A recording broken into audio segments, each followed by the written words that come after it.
Okay, we're going to continue on in our Father's Word today. This is 2 Samuel 13, verse 24.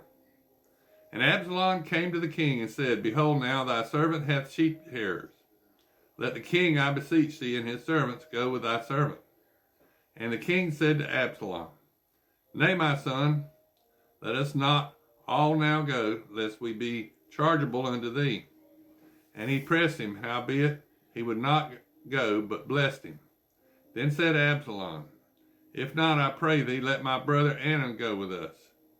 The king said unto him, Why should he go with thee?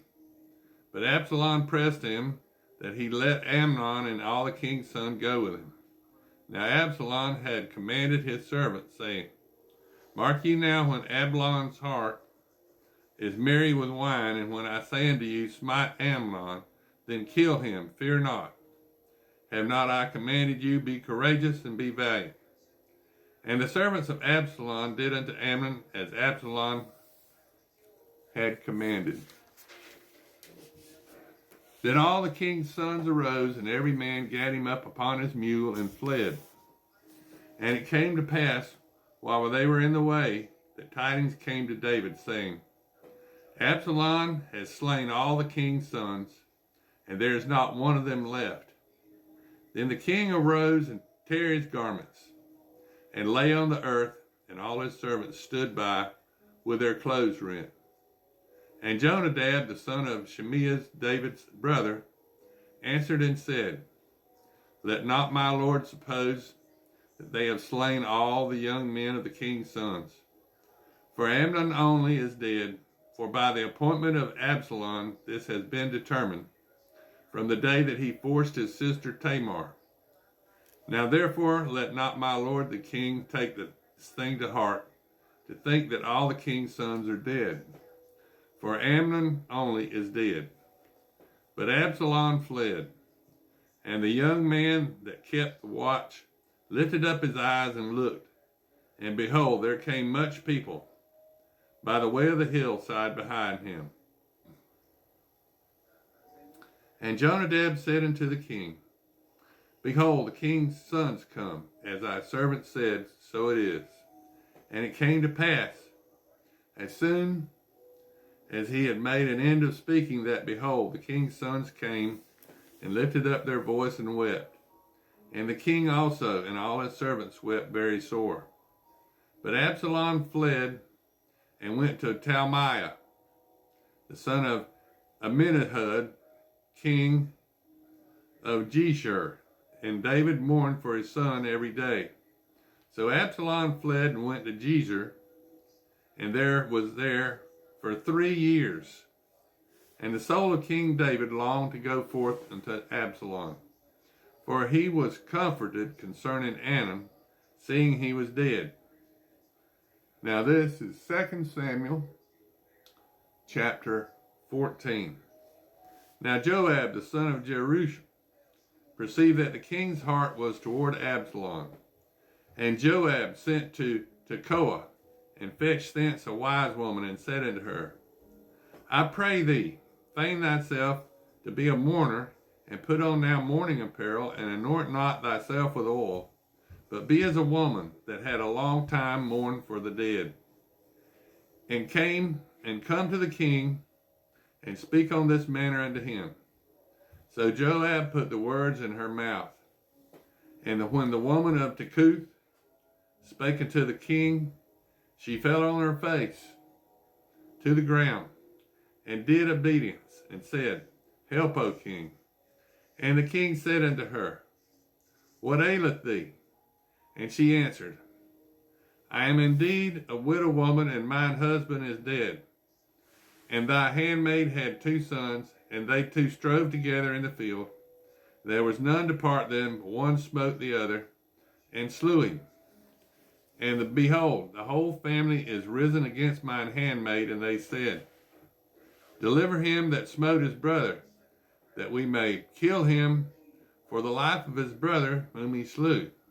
And we will destroy also the heir also. And so they all squelched my coal, which is left, and shall not leave to my husband neither name nor remainder upon the earth. And the king said unto this woman, Go to thine house, and I will give thee charge concerning thee. And the woman of Tekoa said unto the king, My lord, O king, the iniquity be on me and my father's house, and the king and his throne be guiltless. And the king said, Whoever saith aught unto thee, bring him to me, and he shall not touch thee any more. Then said she, I pray thee, let the king remember the Lord thy God, that thou wouldest not suffer the revengers of blood to destroy any more, lest they destroy my son. And he said, As the Lord liveth, there shall not one hair of thy son fall to the earth. Then the woman said, Let thine handmaid, I pray thee, speak one word unto my lord the king. And he said, Say on. And the woman said, Wherefore then hast thou thought such a thing against the people of God? For the king doth speak this thing as one which is faulty, in that the king doth not fetch home again his banished. For we must needs die, and are as water spit on the ground, which cannot be gathered up again. Neither doth God respect any person, yet doth he devise means that his banished be not expelled from him. Now, therefore, that I am come to speak of this thing unto the Lord, my lord the king, it is because the people have made me afraid. And thy handmaid said, I will now speak unto the king. It may be that the king will perform the request of his handmaid. For the king will hear to deliver his handmaid out of the hand of the man that would destroy me and my son together out of the inheritance of God. Then thine handmaid said, The word of my lord the king shall now be comfortable. For as an angel of God, so is my lord the king to discern good and bad. Therefore the Lord thy God will be with thee.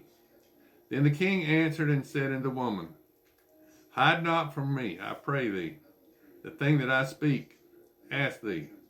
And the woman said, Let my lord the king now speak. And the king said, Is not the hand of Joab with thee in all this? And the woman answered and said, As thy soul liveth, my lord the king, none can turn to the right hand or to the left from aught that my lord the king hath spoken.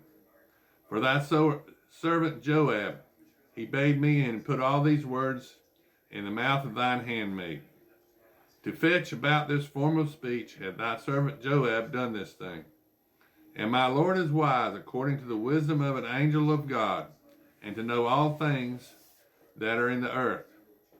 And the king said unto Joab, Behold now, I have done this thing. Go therefore, bring the young man Absalom again. And Joab fell to the ground on his face, and bowed himself, and thanked the king. And Joab said, Today thy servant knoweth that I have found grace in thy sight, my lord, O king, in that the king hath fulfilled the request of his servant.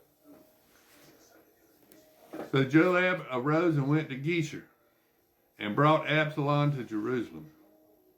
And the king said, Let him turn to his own house, and let him not see my face. So Absalom returned to his own house, and saw not the king's face.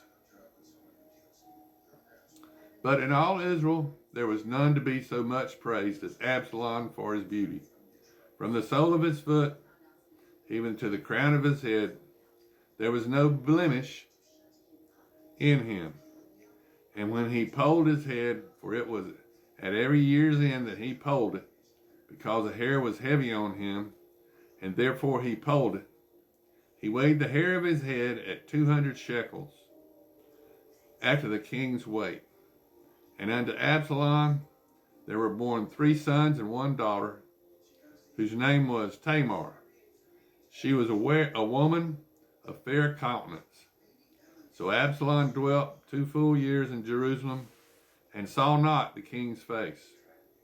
Therefore Absalom sent to Joab to have sent him to the king.